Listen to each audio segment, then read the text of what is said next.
Nag-umpisa na ang ikalawang yugto ng anti-illegal drugs campaign ng Duterte administration. Bahagi nito ang pagsasagawa ng investigasyon sa mga pulis na umano'y sangkot sa sindikato ng droga. Ito ang balita ni Rosa Licos.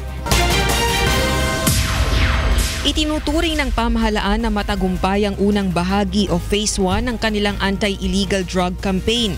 Ayon kay Presidential Spokesperson Ernesto Abella, marami na ang sumukong drug dependents at personalities sa nakalipas na unang 3 buwan ng Duterte administration.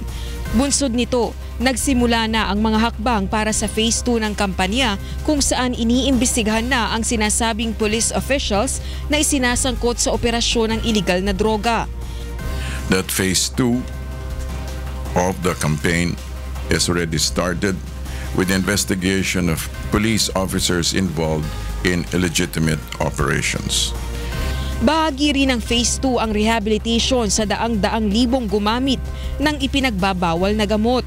Marami na ring mga pribadong grupo ang nagpahayag ng pagtulong at pagbibigay ng ambag sa pamahalaan kaugnay nito.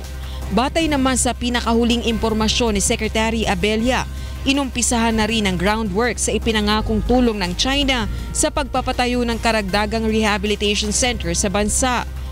Actually, the groundwork has begun. Initial groundwork has begun. Saan po, sir?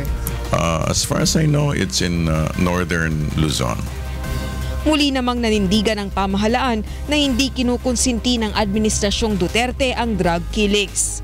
Drug killings, again, are not state-sanctioned, and that we also have to clearly and carefully make reference to the fact that certain deaths involving policemen may actually be cleansing operations by scalawags in uniform, and that these matters are already under investigation.